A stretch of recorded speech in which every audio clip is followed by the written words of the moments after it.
झारखंड विधानसभा परिसर में आज नवनिर्वाचित विधायकों के प्रशिक्षण कार्यक्रम का उद्घाटन किया जाएगा, जिसमें मुख्यमंत्री हेमंत सोरेन प्रशिक्षण कार्यक्रम का उद्घाटन करेंगे। इस मौके पर पूर्व विधानसभा अध्यक्ष सीपी सिंह और रविंद्रनाथ महतो तमाम ऐसे विधायक मौजूद रहेंगे। नवनिर्वाचित विधायकों के गरिमा में उपस्थिति, इसके साथ ही सदन के पटल पर किस तरह से अपने विषय पर मजबूती के साथ पटल पर रखने और तमाम ऐसे चीज़ों पर प्रशिक्षण दिया जाएगा। इसे लेकर के आज नवनिर्वाचित विधायक जयराम महतो भी विधानसभा परिसर पहुंचे थे। परिसर पहुंचते ही क्या कुछ कहते हुए नजर आ रहे हैं विधायक जयराम महतो, चलिए हम आपको सुनाते हैं।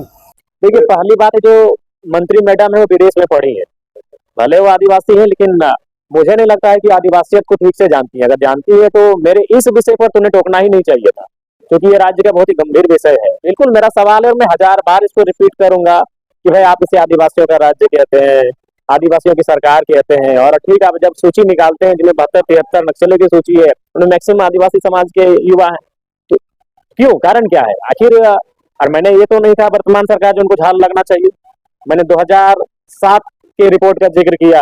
मैं तो 18 वर्षों से जो सरकारें रही, जब से झारखंड बना, उनको मैंने सारी विषयों को इंक्लूड करते हुए कहा कि आखिर व्यवस्था में खामी कहाँ रही कि आज वे इस गतिविधियों की ओर आकर्षित हो रहे हैं, कमियां कहाँ रही, त्रुटियां कहाँ हुई।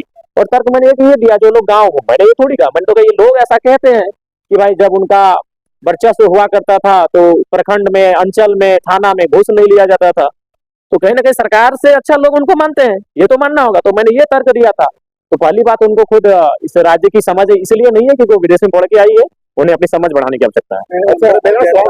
आप लोग, मुझे लगता है कि जो पदाधिकारी है उन पर एक्शन नहीं लिया जाता है, वो ढोलमोल रवैये से बच जाते हैं, इसीलिए वो सरकार का मैंने सरकार के नियंत्रण से बाहर हो जा रहे हैं। अगर उनमें कार्रवाई होगी, अगर उन पर एक्शन लिया जाएगा, तो मुझे लगता है वो भी अनुशासन से चलेंगे। उनकी अनुशासनहीनता का कारण यही है कि आप उनको लेकर सीरियस नहीं है, उनकी मनमानी पर आपका प्रतिबंध नहीं है, जिस कारण वो अनुशासनहीनता का परिचय दे रहे हैं। आप लोगों की ओर से, आप खास कहकर आपकी ओर से ऐसा कुछ पहल किया जाएगा? देखिए, निसंदेह, देखिए सबसे पहली बात है कि कभी कभी देखिए, अगर आप परिवार के मुखिया हैं और परिवार के जो सदस्य हैं, उनको कभी प्यार, कभी दुलार, तो कभी फटकार देने की भी आवश्यकता पड़ती है, तो फटकार की कमी है।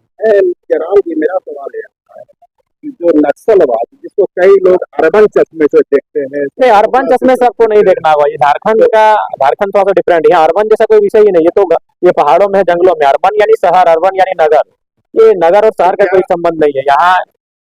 यहाँ का कारण मूल जो रहा है कि आपको उस कालखंड में जाना होगा। देखिए, झारखंड आंदोलन की लड़ाई को आपको समझनी होगी। सबसे पहला बात, लोग जानते हैं कि हमें बिहार से झारखंड राज्य चाहिए, तो बिल्कुल गलत बात है। हमने कभी सिर्फ बिहार से झारखंड राज्य नहीं मांगा था। पुरुलिया के 3 जिले छूट चुके हैं, पुरुलिया, बांकुड़ा, मेदिनीपुर, ये 3 जिले हमें नहीं मिले हैं। उड़ीसा, मयूरभंज, क्योंझर, उड़ीसा के 3 जिले नहीं मिले हैं।